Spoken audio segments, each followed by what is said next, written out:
We've been on a hiatus for a couple weeks, but welcome back to another episode of Kicked, your weekly journey through the wacky, wild, and wonderful world of gaming on Kickstarter. I'm your host, Amy Elyse Brighter, and we've got 3 new games to talk about this week, so without further ado, let's get started. Our first game comes from developers Krellware, and their game is called Weather Zen. It's going to be appearing on Mac and PC, but their main focus is on the iPad, where you'll be taking control of the elements to bring balance back to the world. You play as a monk who's on a quest to restore order to the world. Apparently all of the elements have gotten a little out of whack, and they're wreaking havoc across the land through the weather.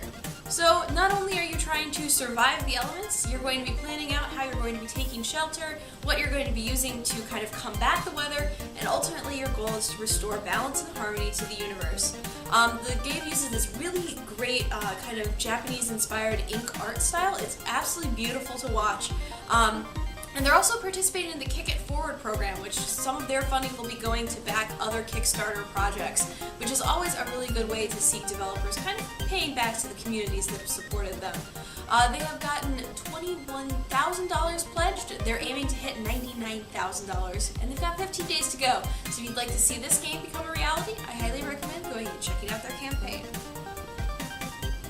Our next game comes from the one-man development team by Cole Jeffries, and his game is called Concrete Jungle. It's a development simulation game, kind of a la SimCity or Roller Coaster Tycoon, where you're basically building up an isometric 3D world, and you're basically trying to satisfy your residents. You're playing as a city planner. You'll have a couple different characters to choose from when picking that out. And you're going to be building up a deck of cards. Each card represents a building you can build, and as you sit there and try to figure out what you want to do with your city, you're playing those cards to develop the city. Now, as you kind of play through things, your goal is to meet certain satisfaction levels from your residents. Hitting those goals will allow you to expand your city and therefore have a little bit more room to grow. However, all of the buildings you build will impact the tiles around them in different ways. So maybe building a trailer park will maybe upset the high-rise luxury apartments next door, or maybe building a shopping center is going to make a lot of residents in the area really happy. So by playing your different cards and kind of strategizing around all of this, you're going to be trying to help out the region. And it's really kind of an interesting thing because as your city expands, you're going to be competing not only to satisfy your residents, but against your past self who may not have made the smartest decision at the time.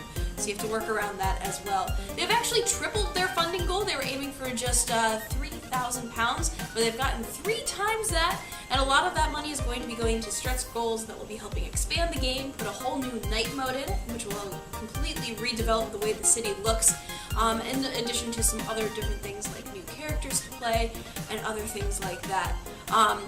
So if you're interested in helping Concrete Jungle kind of expand their game and develop it into a whole new system, I highly recommend giving them a look.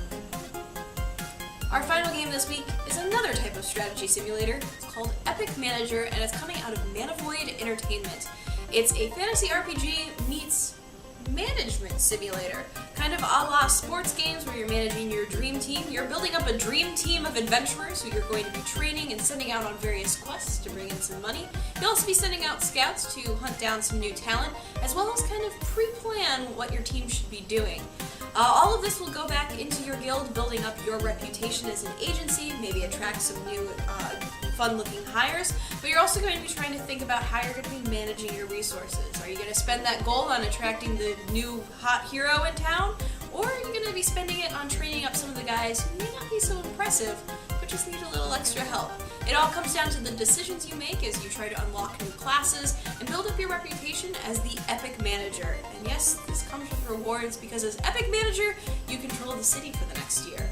So all of this comes into play as you try to manage your resources, and they currently are looking for $30,000 Canadian in funding. They're just short of that at $22,000. They've got 12 days to go, so if you want to see this game come to life, I recommend going and checking out their campaign.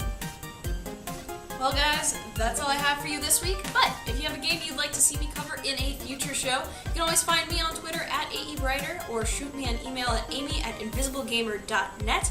I will be sure to get back to you from either of those routines, or if you maybe were inspired by one of these games and decided to go back it yourself, please leave me a comment below and let me know what you thought of the game.